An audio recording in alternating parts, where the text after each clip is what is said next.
Welcome to the Padres Postgame Show on the Padres Radio Network. Coming up, we'll deliver a full recap of today's game, including highlights from the biggest moments. We'll take a trip down to the manager's office to hear from Mike Schilt. Plus, we'll bring you scores from around Major League Baseball.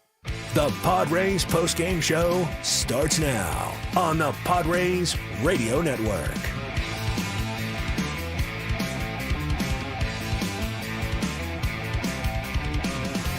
We are live here at Petco Park. Final score in the series opener between the Padres and the Arizona Diamondbacks. The Diamondbacks 4 and the Padres 3. Sam Levitt with you inside the loft here at the Western Metal Building at Petco Park. As we wrap this one up, another tough defeat for the Padres here tonight as they lose a fifth in a row. That matches a season-high losing skid. Padres drop to 32 and 34 with the defeat. Diamondbacks improve to 30 and 33. A lot to do on our post-game coverage. We'll hear from Padres manager Mike Schilt coming up in just a little bit. We'll also have the radio highlights for you, recap this game in its entirety, and much, much more to come.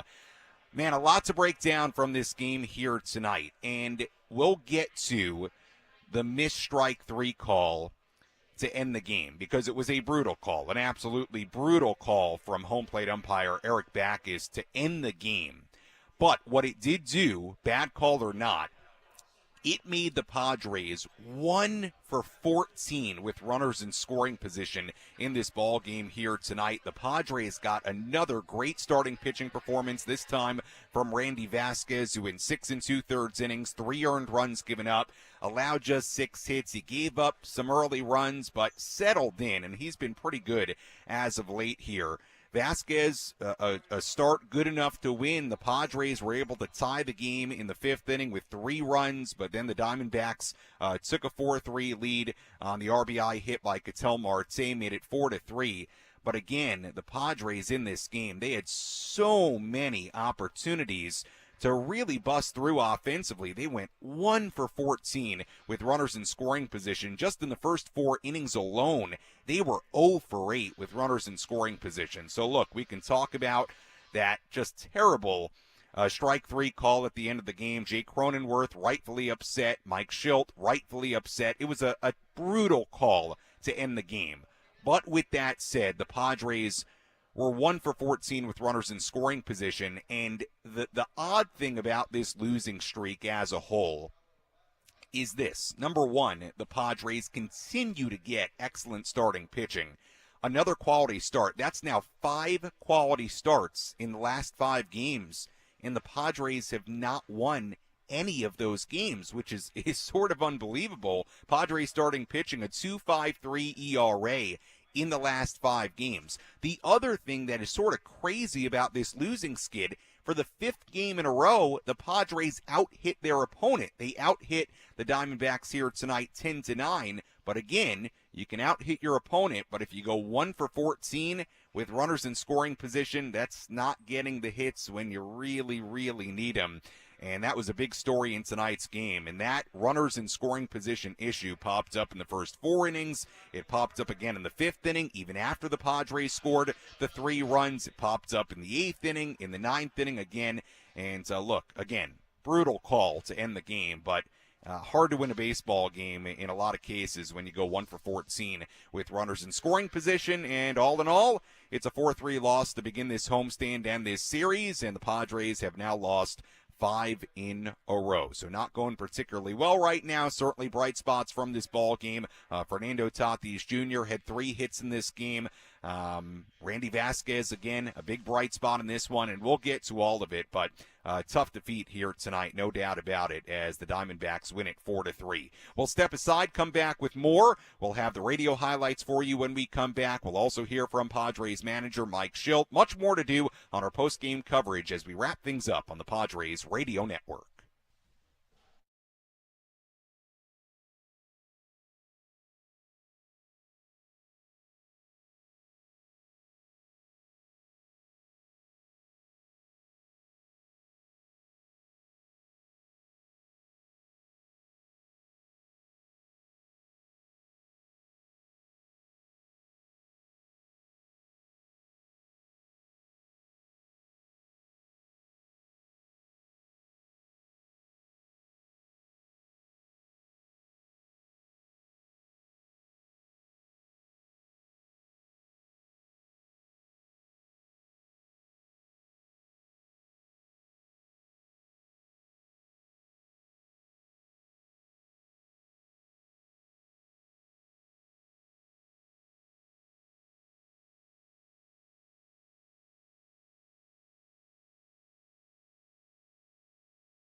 Our post-game show continues here on the Padres Radio Network. Final score here tonight, the Diamondbacks 4 and the Padres 3 as the Padres lose a fifth consecutive game. Padres now 32-34 on the year. Diamondbacks improved to 30-33. We'll hear from Padres manager Mike Schultz coming up in just a bit, so stay tuned for that. Sam Levitt with you inside the loft at the Western Metal Building here at Petco Park. Another great crowd, nearly 40,000 in the building on Xander Bogaerts' bobblehead night. Had some stuff to cheer about. You wish they would have had more to cheer about here tonight. The Padres did have a lot of opportunities with men on base. We'll get into all of that in just a moment as, again, the Padres fall 2 games below 500 after this ball game here tonight. 3 more games remaining in this series against Arizona, and then 3 more against Oakland to wrap up this 7-game homestand. Let's recap how this one went down in downtown San Diego.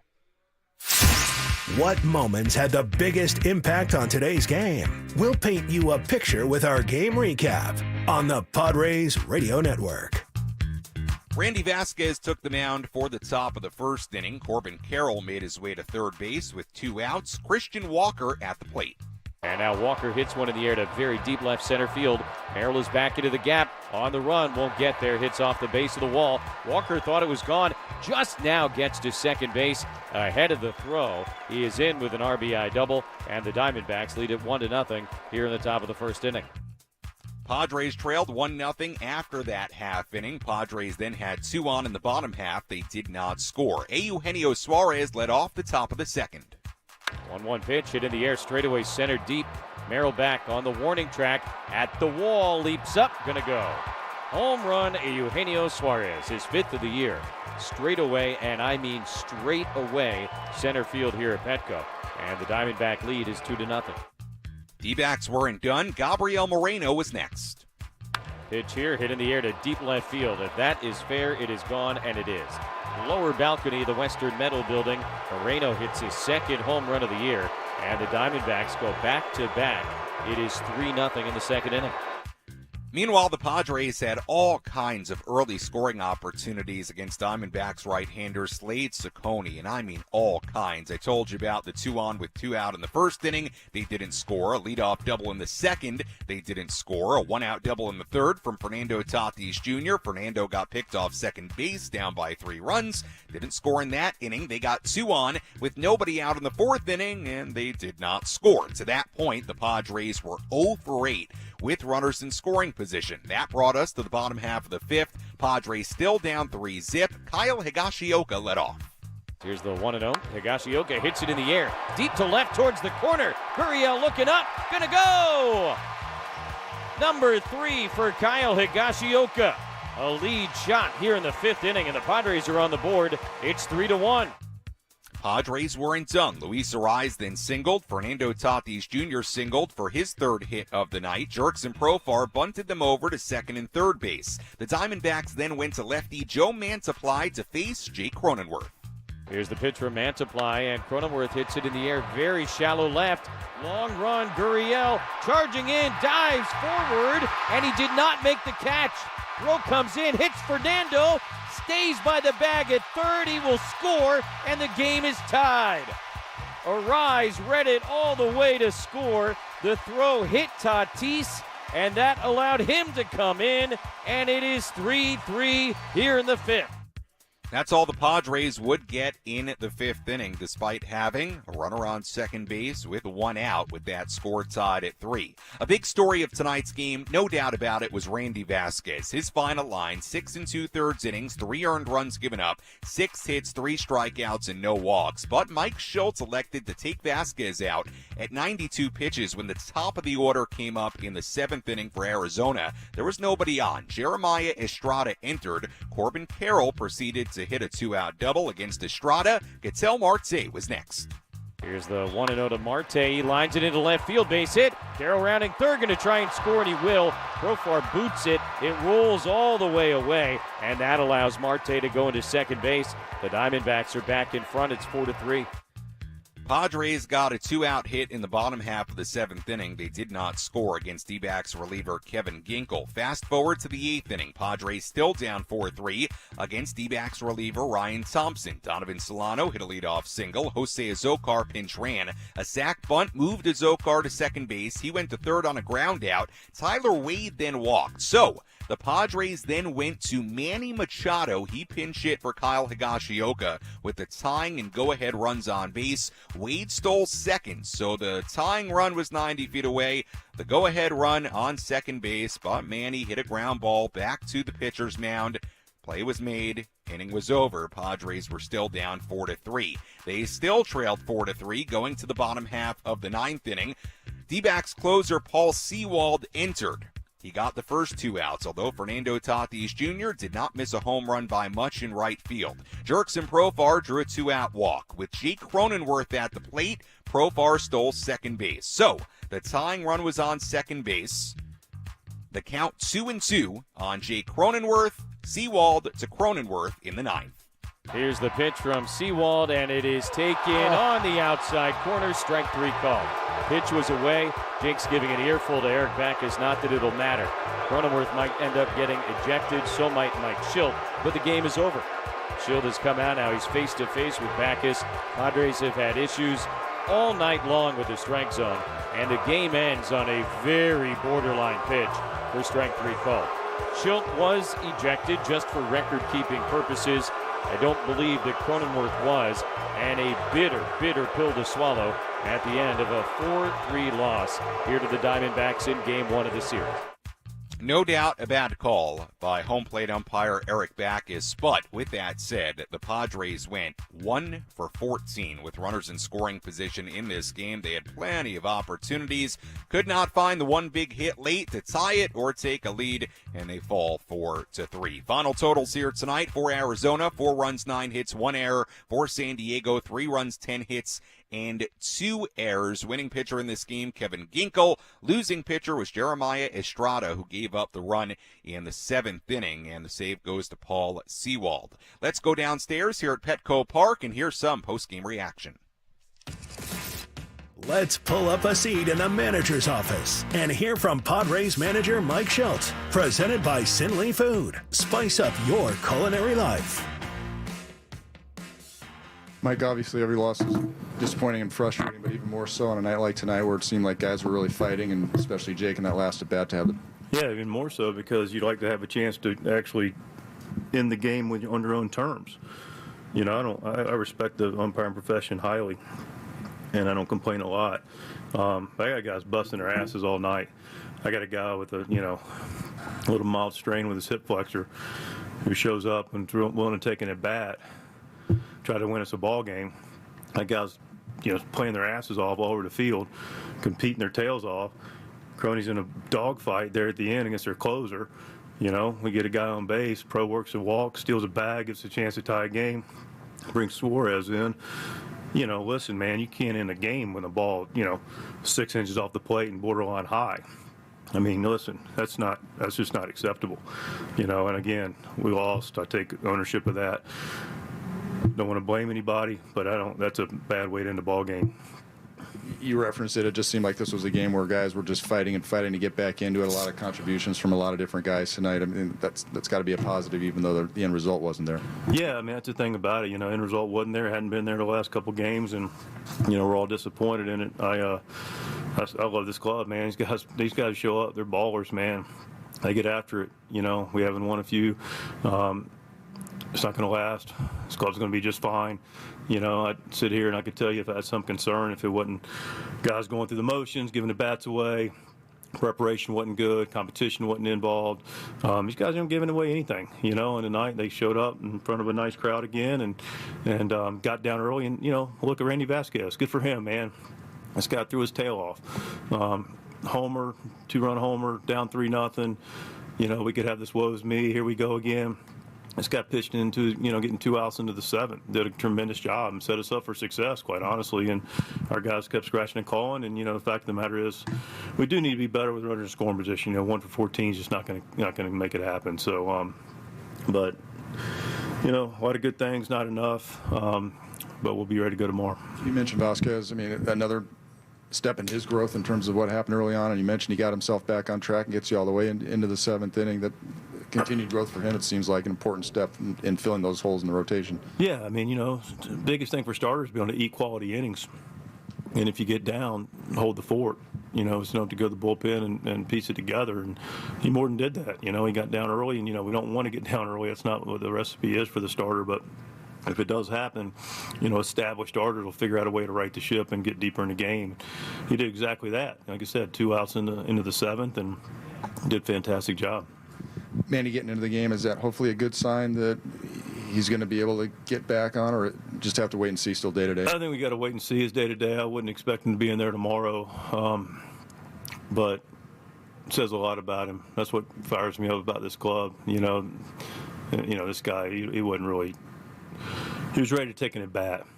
Clearly, he'd been compromised to run, but we didn't need him to run. We were going to Campy in there to run for him, so we were going to trade out speed. But no, it just says a lot about his willingness to go up there and take that at bat. And clearly, he was healthy enough to take it and wasn't compromised. And a lot of respect for him. What are the mechanics of that? When did you know that he'd be available? How did you? He came to me. He came to me at the beginning of the inning. He said, "I can go." And I said, all right. So we checked with medical, and he said he's not going to be able to run. I said, I don't think we're going to have to worry about that. And double-checked with him, and we went down and got loose. And we came back in, and, they went out for the mound visit, and we made the decision. Higgy tonight straightened one out. Yeah. He seems to be coming around. Might it be a case of whoever's hot being your catcher?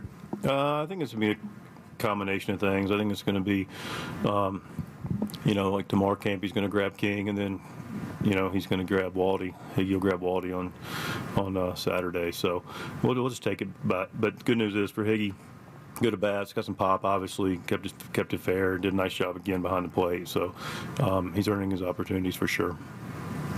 Throughout the afternoon, how did that process go with Manny? How was he feeling, I guess, earlier before he came to you in that 8th inning? I mean, he felt better. He felt a little slightly better today. I talked to him before the game, and, he was like, a little better. He did a lot of good treatment today, and he said, we get in a bind or we get in a situation, and, we'll see. And we saw. So, again, I applaud his team spirit. The 2 sacrifice bunts tonight, were those both called sacrifices, each of them? Yeah, I mean, look, we always are giving guys opportunity. Pro saw what he saw and took advantage of it, and Jackson was, hey, get him over and let's give a shot at Kimmy and Wadey. You're content kind of there, knowing the situation, knowing that... Yeah, I mean, Jackson was more called. Okay. Yeah. So playing for the tie there, can you kind of go into what the... Yeah, because, I mean, we're at home. We got Suarez rested. We got to get the lead. We got to tie before we can get the lead. So, yeah, we hadn't played with too late with, a tie ball game or, so we want to take our shot and get our closer in there. That was Padres manager Mike Shildt. After tonight's game, Padres fall 4-3 to the Arizona Diamondbacks. Sam Levitt back with you inside the loft here at the Western Metal Building at Petco Park. Tough one here tonight for the Padres. No doubt about it, 1 for 14 with runners in scoring position. They left 10 on base in this game. Obviously, Randy Vasquez, very solid, 6 2/3 innings, 3 runs. That's certainly a bright spot in this one. He continues to, despite in some of these outings having some early struggles, he really has found a way to settle down. So no doubt Randy Vasquez a bright spot. But look, anytime you go 1 for 14 with runners in scoring position, you're just hoping that somehow all those missed opportunities don't come back to bite you. But in a 1-run game, they do. And here tonight, the Padres offense scoring only a grand total of 3 runs. So you look at it during this 5-game losing streak, Padres have scored only 11 runs. And again, I mentioned it in the opening segment. The 2 really weird parts about this losing streak, or I should say really just unfortunate parts about the losing streak, the Padres have out-hit the other team in each of the last 5 games, and the Padres have also received a quality start in each of the last 5 games. Their starting pitching has a 2.53 ERA in 32 innings in the last 5 games, and the Padres have not won any of them. So Padres are going to try to avoid a season-long 6-game losing streak tomorrow. And all of a sudden, they find themselves back to 2 games below 500. So we'll continue to break this one down and address everything that went on in this ball game here tonight. You did hear Mike Schilt talk about the moment where Manny Machado took an at-bat in the 8th inning with the tying and go-ahead runs on base. And look, good for Manny, getting up there, and you pay him to get big hits in those kind of spots. So if there was any chance that he could do that physically here tonight, I totally understand. Pinch hitting for Higashioka in that spot. It didn't work out. Manny grounded out back to the mound. But, again, that was just sort of the tip of the iceberg as far as the missed opportunities with runners in scoring position in this one here tonight. If you want to get involved on our post-game show, you can do that in a number of different ways. You can tweet at me or Instagram DM me at SammyLev, SammyLev, on both those platforms. If you want to call in, phone number is always 833-288-0973. Again, the phone number 833-288-0973. The phone number to call if you want to get involved. Final score again, Diamondbacks 4, Padres 3. More post-game coverage after this.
Our post-game show continues here on the Padres Radio Network. Final score here tonight, Arizona 4, San Diego 3 in the series opener between the Padres and the Arizona Diamondbacks. Padres lose a 5th consecutive game. They drop to 32-34 on the year. Diamondbacks improve to 30-33.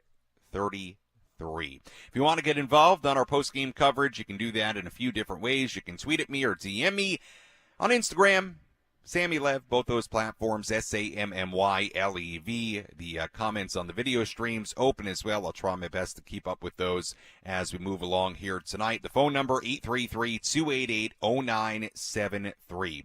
As always, we've got some people waiting on hold. We'll get to those calls in just a bit. First, let's tell you about our relief pitcher of the game. which pitcher was able to come in and slam the door shut. It's time for the relief pitcher of the game in support of the Jacobs and Cushman San Diego Food Bank, providing food assistance to local children, families, and seniors in need. To get help or give help, visit SanDiegoFoodBank.org. Our relief pitcher of the game here tonight. We'll keep it positive on the Padres side of things for this one. Why not give it to Daniel De Los Santos? Did a nice job in the 8th inning. Did issue a one-out walk in the 8th. Had to deal with the runner on second base, but got through the inning and kept the deficit at 1. Adrian Morejon also a scoreless inning in the 9th inning, kept the deficit at 1, and gave the Padres every opportunity to erase that one-run deficit. So, for that reason, De Los Santos maybe a little bit sharper in the 8th inning than Morejon. We'll give it to De Los Santos for his scoreless 8th inning, our relief pitcher of the game here tonight. Keep it on the Padres side of things for that one here tonight. All right, let's go to the phones here, 833-288-0973, the phone number to call. We begin things with Sebastian calling in. Hi, Sebastian. You're on the Padres postgame show. How are you? Hey, Sam, I'm just disappointed. You know, I'm a season ticket holder. I'm in Chino Hills. I drove 3 hours today, driving 2 hours back right now to watch this. It's incredible. A minor league team and the Angels beat us. Okay, 3 in a row. I don't get that. It's just I'm so upset right now. Matt Kemp was right. We don't want to win. This fan base is horrible. You know what? In my section, hold it, Sebastian. There were 40,000 people here tonight on a Thursday night. The place is sold out every night. It's the fans' fault? Come on, Sebastian. I mean, I can't let you continue if you're going to bash the fans. What have they done? I mean, I understand last year was disappointing. I understand they're sitting 2 games below 500. There are literally 30-something, 40,000 people in the building every single night.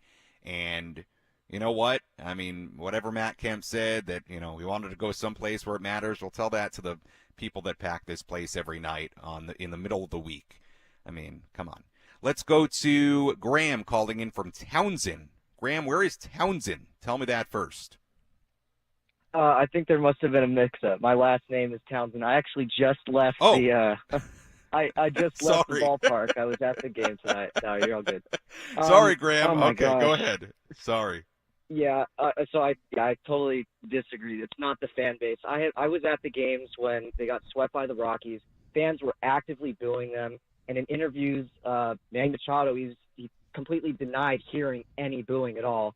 But let's start with the Royals. The last game with the Royals, understandable. You know, we won the series, but Yuki Meatball Sui just it blew it. And then I didn't even watch the Angels games, but I hear that Tatis is 4 for 4, and then we get swept. And then tonight, there were a lot of missed opportunities, but then there's also the umpires union, and Angel Hernandez just retired, and it looks like many umpires are desperate to take his place. I mean, there multiple bad calls on Jurickson and the one to end it for Cronenworth. It's just terrible. Yeah, look, Graham, you said a lot there. You touched on a lot of different things. But, look, it was a bad call by Eric Backus to end the game. You know, look, that's not why the Padres lost this game. I mean, again, 1 for 14 with runners in scoring position. You know, when you have that kind of performance with runners in scoring position, you're just sort of sitting there hoping that somehow, some way, it doesn't come back to bite you. And in a one-run game, it just does. And, you know, look, it's been a frustrating 5 days. There's no way around it, right? I mean, it's been a very frustrating 5 days. The offense has 11 runs in the 5 games. You know, and missed opportunities has been a big part of it. Base running blunders have been a big part of it. Look, it's hard to criticize Fernando too much tonight. He was he had 3 hits tonight. You know, nearly tied the game in the 9th inning, going the other way. You know, he's been swinging the bat really well. I understand that was not a great spot to get picked off in the 3rd inning from second base with 1 out and you're down 3-0. But let's be real about it. The Padres had plenty of opportunities after that to tie this game, take the lead. They ultimately would tie it, obviously, a little bit later. But, you know, it's hard to put a lot of blame on Fernando tonight. look, they've got to score more runs. It's hard to win games if you're just getting 2-3 runs every night. It puts an enormous amount of pressure on your pitching staff. And again, think about it this way. The Padres have had a quality start the last 5 games. They've not won any of them. So it's not like they're getting bad starting pitching. That's just not the problem. I mean, right now, if you look at this losing skid, and look, you know, the issues for Matsui in Kansas City and then in Anaheim, those hurt. They contributed to the losses, but if you take kind of the big picture view of these 5 games, a lot of it I think falls on the offense. It's just hard to win. It's hard to win games when you're only scoring, 2-3 runs a night. Again, 3 runs here tonight, 2 runs last night, 2 runs the night before that, 1 run the night before that, 3 runs the night before that. I mean, it's just hard to win games when you're getting, very little offensive output, and they had plenty of opportunities here tonight. All right, let's step aside. We'll come back with more of our daily awards, out-of-town scoreboard. We'll take some more of your phone calls as well. Final score, Diamondbacks 4, Padres 3. More post-game after this.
Our post-game show continues here on the Padres Radio Network. Final score here tonight, Diamondbacks 4, Padres 3. Padres have now lost 5 in a row. They dropped to 32 and 34 on the year. Sam Levitt with you inside the loft here at the Western Metal Building at Petco Park as we wrap this one up on this, what is it, Thursday? Yes, Thursday night. 3 more games in this series, Friday, Saturday, Sunday, 3 more against Oakland. So, hey, plenty of time for the Padres to turn this homestand around and, quite frankly, turn the week around. It's not been a great week. Padres have now lost 5 in a row. And, look, it's something I talked about a handful of times over the course of the early part of this week.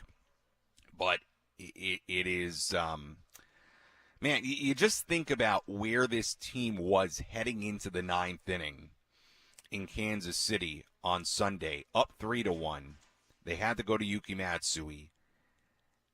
to close out the game. Did not go well. Royals end up winning that game. And really, from that point on, it has just not gone well. The Padres were on the verge on that Sunday of moving 4 games above 500 for the first time this season, sweeping their first series of the season. And now you fast forward, heading towards this weekend, and they're back to 2 games below 500. So, hey, life in baseball can come at you fast, and things can turn fast. And, look, it does kind of make you wonder, had they been able to get out of Kansas City with a sweep, with a win, with 4 games above 500, with a real feeling of picking up some steam, I'll be honest, it makes you wonder, how things may have gone here. Not that, one day necessarily influences the other, but man, it just has not gone well since that 9th inning. So the Padres got to find their mojo again, and we'll see if they can do that starting tomorrow. Let's tell you about tonight's player of the game.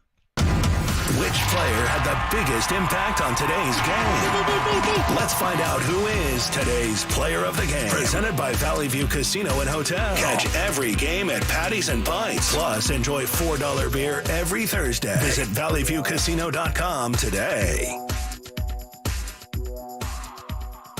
Player of the game here tonight, we'll give it to a D-back. I think it's got to be that way here tonight. So we'll give it to Corbin Carroll.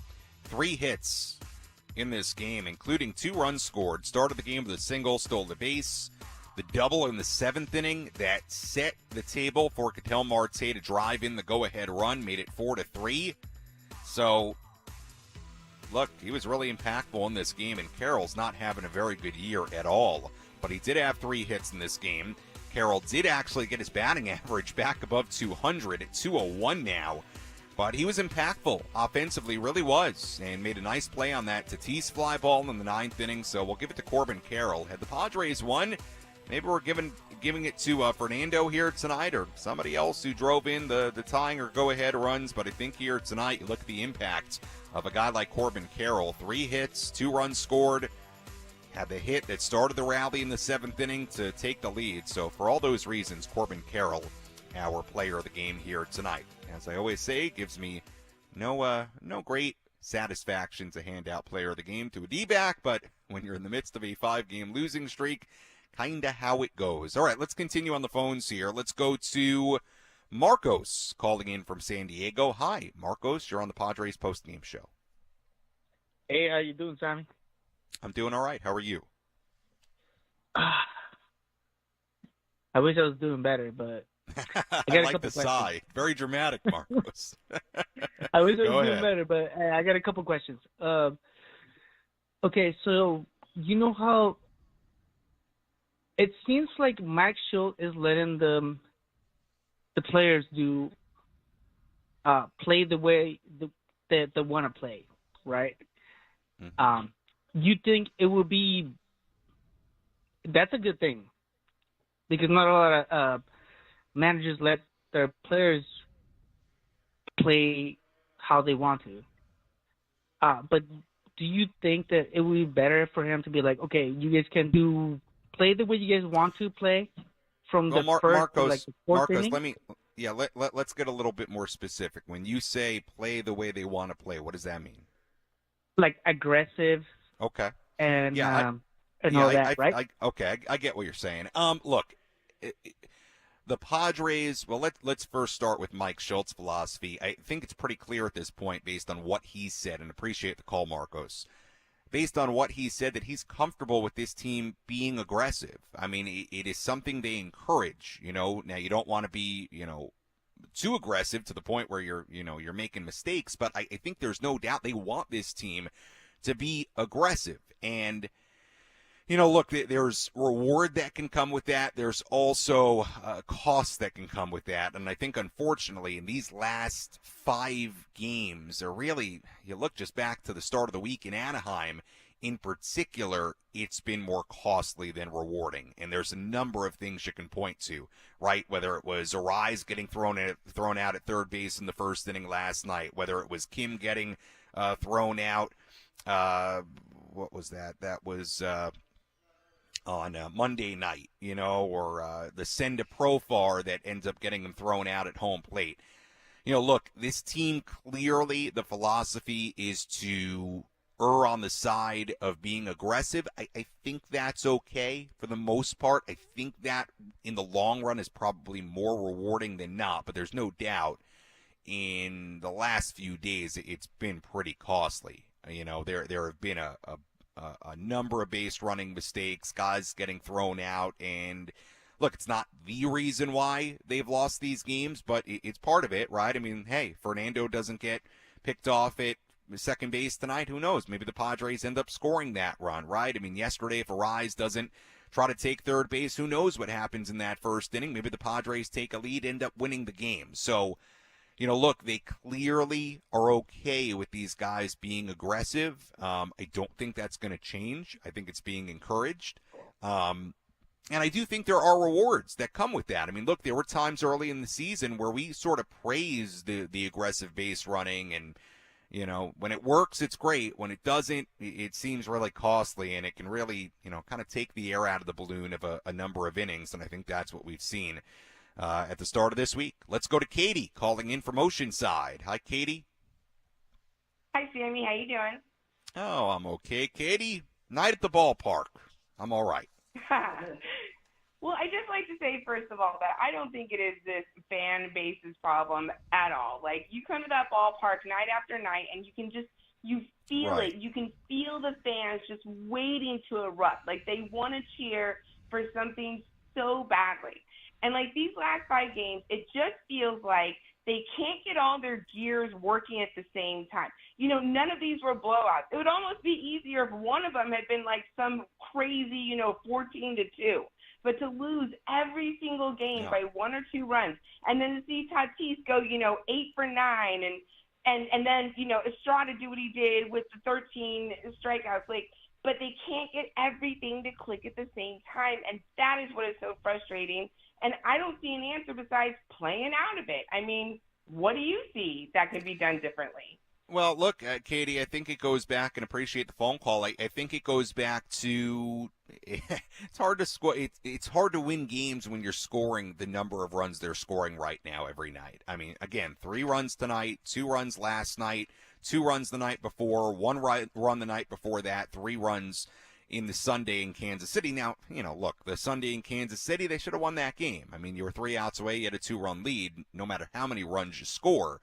But it's a grand total of 11 runs in 5 games. It's a hard way to win, and it's proven by the fact that they've got great starting pitching, and they have not won any of these last 5 games. So what needs to happen? You can't go 1 for 14 with runners in scoring position, right? You have to find ways to score more runs. It is just difficult to win games when you're scoring 1, 2, 3 runs a night. I mean, many nights you're going to need more than that. And on some nights you won't. But many nights you are, and the Padres offense, they're just not generating much offense. I mean, point to whatever you want. Lack of power, lack of hitting with runners in scoring position, base running blunders. I mean, point to whatever you want. The bottom line is they're just not generating very many runs right now, and it's a hard way to live. On the fan thing, just quickly, and look, I don't, nothing makes me feel good about like cutting off a caller. I just, in that case, and if you've listened to me for the last, 2 to 3 years now, I usually let everybody get their point off. To say it's the fan base or whatever, the first caller said about the fan base, I don't even remember at this point. Look, you want to call the media soft or, Matt Kemp, whatever. I mean, I don't even want to get into it.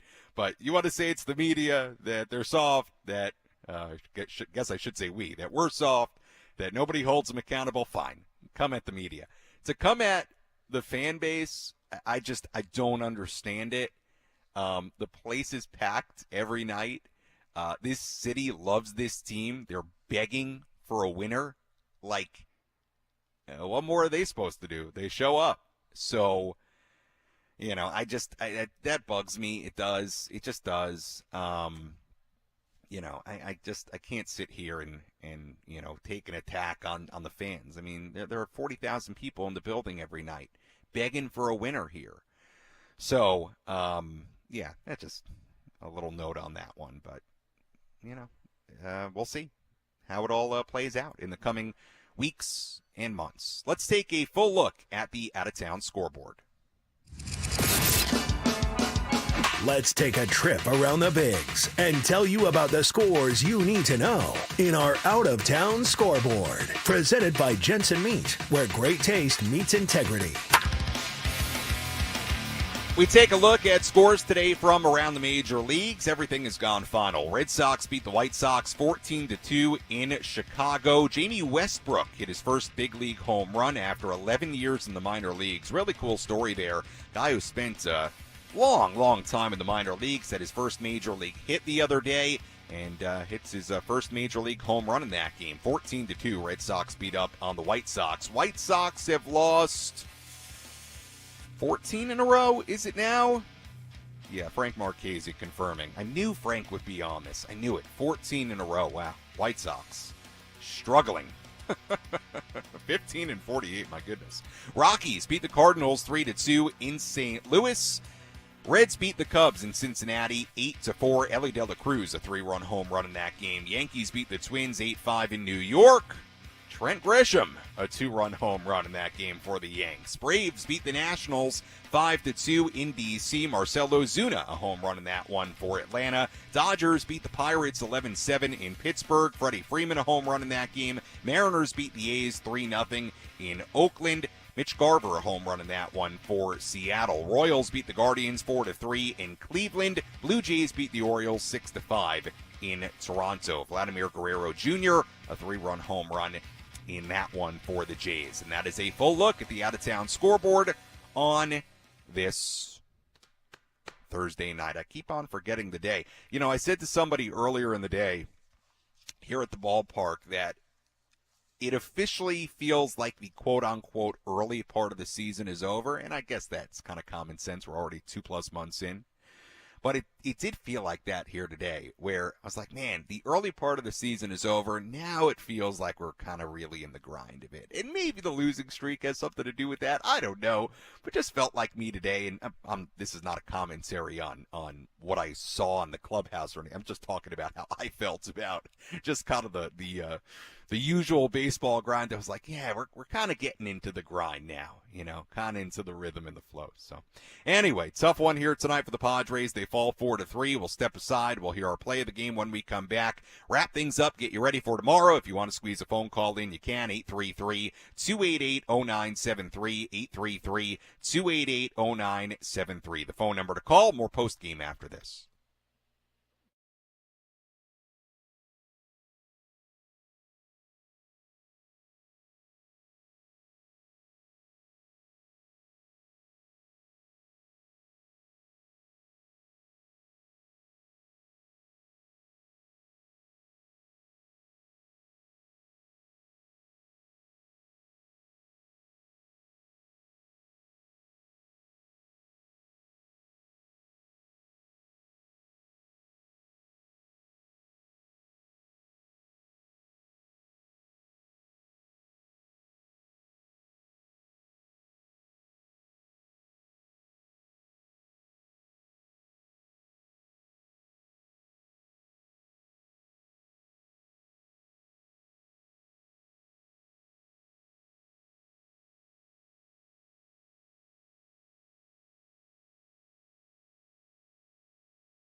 Postgame show continues here on the Padres Radio Network. Final score here tonight, Arizona 4, Padres 3. Padres have a tough one against the Diamondbacks as they lose a fifth in a row. That matches a season-high losing skid for the Padres. They'll try to avoid making it a 6-game losing skid tomorrow. We'll have more on tomorrow's pitching matchup in just a moment. Sam Levitt with you inside the loft here at the Western Metal Building at Petco Park as we wrap this one up. Before we hear our play of the game, I just want to talk about the National League for a second, and I promise you I'm not bringing this up in the sense of saying if the season ended today. The season doesn't end today, but it is kind of like crazy, the National League this year. There are 4 National League teams that are at or above 500 right now. The Phillies lead the NL East at 44-19. The Brewers lead the NL Central at 36-26. The Dodgers lead the NL West at 39-25. The only other National League team that is at or above 500, not even just at 500, at or above 500, the Braves are 35-25. They're second place in the NL East, and they have a big lead on the first wild card spot. The Cubs, right now, a game below 500, have the second spot. And do you know who has the third spot? The Padres at 32-34. It is remarkable. What is so crazy, and, because look, you can certainly get yourself into thinking that, hey, 32-34. Meanwhile, we're in a playoff spot. Well, look, that's a function of the expanded playoff field. It's a function of the NL, at least so far, as a whole, not having, many teams that have, been great. But the weird part about it, and the reason I don't think you should be comfortable with that at all, the final wild card spot, even if you're 2 games below 500, is this. The difference between being in that final spot or 2 and being towards the bottom of the National League is not that much because everybody's sort of around the same spot, give or take. Think about it this way. The Padres have the final wild card spot right now, and again, I'm not talking about it for playoff procedures. I mean, it's June 6th, but just to give you an idea of what this league looks like right now. Padres have the final spot. The Diamondbacks, Giants, Reds, and Cardinals, all of them are a half game back. The Pirates are 1 back. The Mets are 3 back. The Nationals are 3 back. So what it really means is that if you don't play well, if you're the Padres, let's say in the next week or so, it means that pretty quickly you can go from having the third spot to being like whatever it is, 4th, 5th, 6th, 7th, 8th, 9th, like 10th in this National League outside the division winners. So, don't get tricked by the final wild card spot thing is kind of what I'm saying, because everybody's hovering, and you can go from that spot to like way below everybody else, or not way below everybody else, but at least below everybody else really quick. It's a weird National League in the first 2 months with most of the teams, again, aside from 4 teams, everybody else is below 500. Very, very odd. All right, let's hear our play of the game as the Padres fall tonight to the D-backs. What was the crucial play that determined who came out on top? This is today's Play of the Game, presented by Bill Howe Plumbing, Heating, and Air. Here's the 1-0 to Marte. He lines it into left field, base hit. Carroll rounding third, going to try and score, and he will. Profar boots it. It rolls all the way away, and that allows Marte to go into second base. The Diamondbacks are back in front. It's 4-3. No doubt about it here tonight. Ketel Marte, the go-ahead base hit in the 7th inning, gave the D-backs a 4-3 lead. They go on to win by that final score here tonight.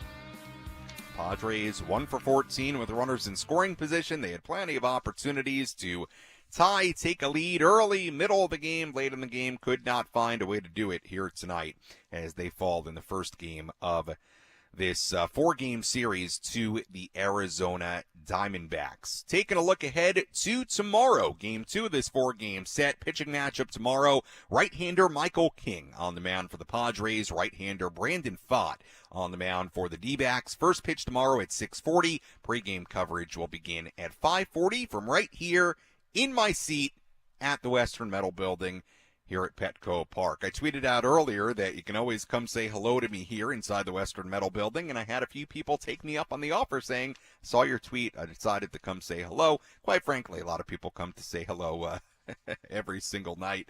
But would love to see you here. If you ever walk in here into the ballpark, you don't know where I am. You go to not the very top, not the roof of the Western Metal Building, but the floor below that, which is on the second level of the stadium, so not the upper deck, not the lower bowl, the middle level, same level where the press box is and the radio booths, so that's a good way to see where we are. You walk all the way down towards the left field foul pole. You walk inside the door until you can't go anymore. You either got to go down an escalator or walk inside a red door. You walk in, and I'm in the back corner up against the windows, and that's where you'll find me. We've got signs, we've got tablecloths, so I'm pretty hard to miss. So come on over. You can also actually come through the other way, which is through kind of the side by where I sit here. I'm not going to get into all the stuff here, but you come up the elevator, so multiple ways. But ask around. You can find me. As always, if you missed any of our post-game show, you can go back and listen to all of it on the Inside San Diego Baseball podcast, available on the Odyssey app or wherever you find your podcasts. You can also go back and listen to or watch our full post-game show on the 97.3 The Fan YouTube channel, so multiple ways to go back and listen to any of the post-game show if you missed any of it. Somebody asking in the YouTube chat here, can we take pictures next to the flag? Yes, you can. And in fact, I had somebody come up here, actually somebody from New York, come up here today, and they wanted a photo with the flag. So during my commercial break, I vacated my table. They took a photo with the flag. So yes, well, we make it work. It's a beautiful baseball American flag behind me. So if you want to take a photo with the flag, if you want to take a photo with me, come on by. We'll make it happen, as always. Taking a look at the final totals here tonight. For the D-backs, 4 runs, 9 hits, 1 error. They left on 9. For the Padres, 3 runs, 10 hits, 2 errors. They left on 10. Winning pitcher Kevin Ginkel, who improves to 5-1. Losing pitcher Jeremiah Estrada, who drops to 3-1. The save goes to Paul Sewald, his 7th of the season. Time of game, 2 hours, 51 minutes. And the crowd here at Petco Park on this Thursday, 39,963. Once again, first pitch tomorrow at 6:40. Pregame coverage begins at 5:40. For our studio coordinator, Frank Marchese, I'm Sam Levitt saying so long and good night from Petco Park. Again, the final score here tonight, the Arizona Diamondbacks 4 and the San Diego Padres 3. We'll talk to you tomorrow on the Padres Radio Network. Have a great night, everybody.